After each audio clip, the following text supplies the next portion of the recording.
Déroche est le chef des Squeak, les antagonistes de Kirby, les souris attaques, aussi appelés Squeak Squad. Un simple groupe de voleurs dans le jeu, ils se sont attirés les foudres de Kirby quand ils lui ont volé un gâteau à la fraise, menant à une aventure où Kirby part à leur poursuite en essayant de les arrêter et récupérer son gâteau enfermé dans un coffre. Mais elle s'est révélée plus surprenante que prévu. Lors d'un accrochage au château de Dadidou, Déroche met accidentellement la patte sur un coffre identique dans la salle au trésor. Contenant des richesses? Non, une autre entité, sûrement liée au Dark Matter, Dark Nebula. Déroche finit par ouvrir le coffre et se fait posséder par l'entité, devenant l'avant-dernier boss du jeu. Avant-dernier parce que Dark Nebula finit par occuper ce poste. Le rôle de Déroche et sa Squeak Squad s'arrêtant là dans le jeu, mais on peut noter qu'ils sont les principaux alliés de Kirby dans le spin-off Mass Attack, pour je ne sais quelle raison. On peut dire que Déroche et la Squeak Squad sont partis de loin. Ils font des méchants de petite envergure fonctionnelle, mais c'est pas pour rien que d'autres personnages de Kirby ont eu des caméos plus intéressants que les objets à collecter des différents jeux pendant plusieurs années, ou même qu'il est le premier des amis de rêve du deuxième pack de DLC gratuit à être révélé. Squeak Squad ne les met pas en avant au-delà de simples ennemis, même les méchants des Donkey Kong Country modernes ont des cinématiques qui les mettent en avant. Et en allié dans Mass Attack, on n'a aucune explication ni développement de leur équipe. Cela dit, Déroche a pu marquer par son design amusant mais aussi son ultime combat meilleur que le boss final et qui a fait de lui l'antagoniste le plus mémorable par défaut. Au point qu'en plus de Star Allies, il est récemment devenu jouable dans Kirby Air Riders. Et il est temps pour lui de refermer la marche des combattants Kirby inédits de cette saison. Voici ce que ça pourrait donner si Déroche était jouable dans Smash. Déroche a eu des mises à jour graphiques mineures depuis son premier jeu. Par exemple, comparons son design de Squeak Squad à Star Allies. La forme et la taille de son museau ainsi que sa couleur ont semblé changer. Cela dit, pour son moveset, je me suis quand même basé sur son dernier design en date, Kirby Air Riders, où les bordures de sa cape sont déchirées. Sakurai semble beaucoup aimer ce détail. Quant à ses skins, ils altèrent la couleur de sa fourrure et de sa cape. Son premier par défaut, c'est sa fourrure grise et sa cape rouge-orange. Ensuite, on a un brun et jaune, blanc et bleu, gris foncé et vert. Les trois skins suivants font référence à ses lieutenants parmi les Squeak. Dans l'ordre bleu et rouge comme Forto, jaune et rosé comme Spinny, vert et gris comme Doc, surtout sa moustache, et enfin son dernier skin et son apparence de Dark Déroche. Et pour s'entrer sur le stage, il saute depuis son dirigeable de Kirby Mass Attack. Son style de jeu doit capturer trois choses, ses combats de boss, son moveset d'ami de rêve et le fait que c'est un voleur. Il utilise sa vitesse pour entrer dans la mêlée pour attaquer et en sortir dès que ça tourne au vinaigre pour lui. Surtout qu'il reste léger, il doit éviter de trop voir ses dégâts s'accumuler. Mais il faut aussi prendre en compte certaines de ses attaques de ses combats où il est très porté sur les projectiles. Le problème c'est que je n'ai pas envie d'en faire un zoneur à proprement parler. A la place, il utilise ses projectiles dotés d'effets plus particuliers que la normale pour varier ses patterns d'attaque et faire perdre pied à ses adversaires, tromper et fuir quand il le faut. C'est comme ça qu'il fonctionne, même si ça ne veut pas dire qu'il est lâche. Les attaques normales de Déroche peuvent être séparées en deux types. D'abord des attaques à main nue qui entre autres mettent à profit ses longues griffes, ce qui colle assez bien à la transformation animale introduite dans Squeak Squad, ce qui tombe bien. Son direct et son combo standard au corps à corps dans Star Allies mais qui finit sur un uppercut. Son attaque côté est un coup en croix avec ses deux mains qui se rejoignent. L'attaque haut est deux coups de patte griffus qui s'enchaînent au-dessus de sa tête, l'attaque bas un tacle glissé, et son attaque rapide la même qu'il a dans Star Allies. Pour toutes ces attaques où il se relève, il se contente de donner des coups avec ses griffes comme s'il essayait d'attaquer avec le tranchant de la main, s'il avait des mains d'humain. Sauf pour l'attaque de rebord qui est un coup en croix, sauf que cette fois, ses mains se décroisent.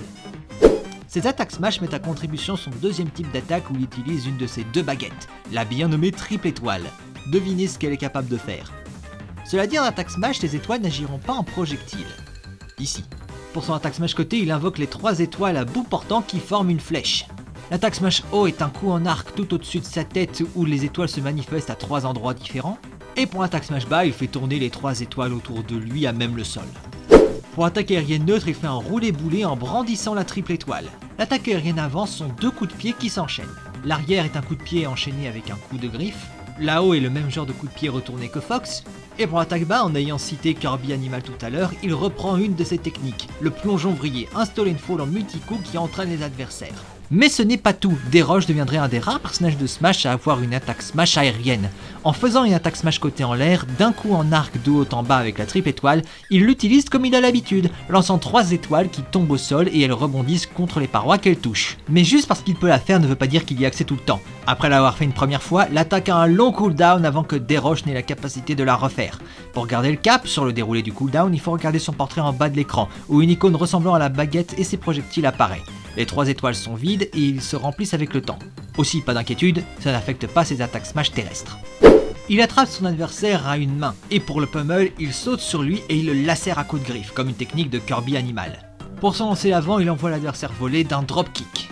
Pour son lancer arrière, il se téléporte derrière l'adversaire et il l'envoie voler d'un coup de griffe. Pour le haut, c'est par un uppercut, et pour le bas, c'est le même coup en croix qu'il peut faire en l'air dans Star Allies. Pour sa provoque haut, il fait le même rire que dans Kirby Quest, un mode de jeu annexe de Kirby Mass Attack. Pour là-bas, il est taquiné par des sourieries, ses plus faibles sbires. Et enfin pour la côté, il se découvre et il fait la révérence. Toutes ces attaques spéciales, en plus d'adapter ses attaques les plus marquantes qui restaient, reposent sur la principale mécanique de Squeak Squad, les effets élémentaires. C'est pas la première fois ni la dernière fois qu'on la voit dans la série, mais c'est clairement l'une des plus directes, aidée par le fait qu'elle repose sur ce thème.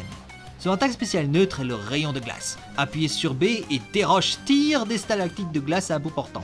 Elle inflige plusieurs petits coups, mais l'attaque est en général faible. C'est pas trop un rayon, non ? Certes, mais l'explication est simple, c'est pas comme ça qu'on le fait. Il faut maintenir B pour charger l'attaque, et quand elle est chargée au maximum et seulement au max, il tire le rayon qui vole jusqu'à l'autre bout de l'écran et gèle tout ce qu'il touche. A noter que s'il le fait en l'air, il retombe plus lentement. L'attaque spéciale côté reprend une de ses armes fétiches, les bombes, qui se rapprochent de leur exécution dans Star Allies. Desroches lance une bombe qui vole en cloche dans les airs jusqu'à ce qu'elle touche le sol ou quelqu'un et explose. Maintenez B et la bombe est plus grosse et rouge. Elle explose toujours si elle touche un adversaire, mais dès qu'elle atterrit, elle roule un peu vers l'avant avant de s'arrêter et n'explose qu'après quelques secondes. Bien qu'il y ait un décompte, il y a un avantage majeur. Elle explose en une énorme colonne de feu puissante en dégâts et force de projection. Il faut bien préparer son coup si on veut l'utiliser correctement. Digne des boss finaux de Kirby sans en être un, Desroches adore abuser des téléportations. J'avais même hésité à en faire une mécanique spéciale où toutes ses esquives sont des téléportations, mais j'ai opté pour une autre mécanique passive, hors des attaques spéciales avec le coup triple étoile, et puis comparé à Max qui en abuse plus, ça aurait détonné. Du coup je l'ai reconverti en attaque spéciale haut, mais on va l'étoffer un peu par rapport au jeu d'origine où elle était très standard et y greffer le dernier élément bizarrement absent de son moveset d'origine, l'électricité. Appuyez sur B et orientez le joystick pour que Desroches se téléporte dans la direction choisie. Classique. Mais maintenez et comme Meta Knight, il attaquera là où il réapparaîtra. Mais dans son cas, il émettra une décharge électrique autour de lui. Elle a pas mal de hitstun et les deux versions la laissent en chute libre. La dernière attaque spéciale est fortement dérivée d'une de ses dernières techniques dans Star Allies. Référençant l'histoire de Squeak Squad, Desroches sort de sa poche un coffre qu'il peut lancer et dès qu'il touche le sol, un diable à ressort à l'effigie de Dark Nebula surgit et blesse tout le monde autour de lui. On va l'étoffer un peu pour le faire coller à la thématique, mais différemment des autres. Desroches sort le coffre qu'il peut lancer en appuyant sur A, mais il reste fermé à l'atterrissage. Pour faire surgir le diable, il faut refaire l'attaque spéciale bas. Le diable ressort strictement vers le haut, et s'il gigote après son sursaut initial, c'est beaucoup plus calme que son inspiration et fait bien moins mal. Et c'est là que vient sa nouvelle fonction. Il a une faible chance que le coffre qu'il ouvre soit le même que contenait le vrai Dark Nebula. Dès qu'il sort du coffre, il déchaîne les éléments dans un petit périmètre autour de lui, infligeant des dégâts à tout le monde, et il est très puissant de surcroît. Et comme je l'ai dit, c'est purement du hasard. Desroches est incapable de le forcer à apparaître.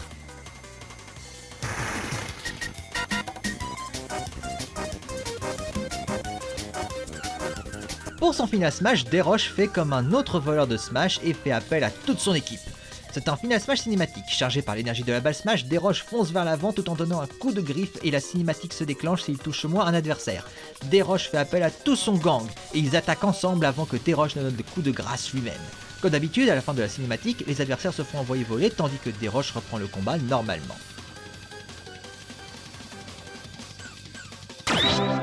Pour sa première animation de victoire, il fait la pause avec tous les squeaks. Pour la deuxième, il s'empare d'un coffre au trésor sur le stage, salue de son chapeau avant de s'enfuir. Et pour la dernière, c'est son dernier pas de danse de sa danse de victoire dans Kirby Star Allies, finissant sur une pose similaire à son artwork officiel de Squeak Squad.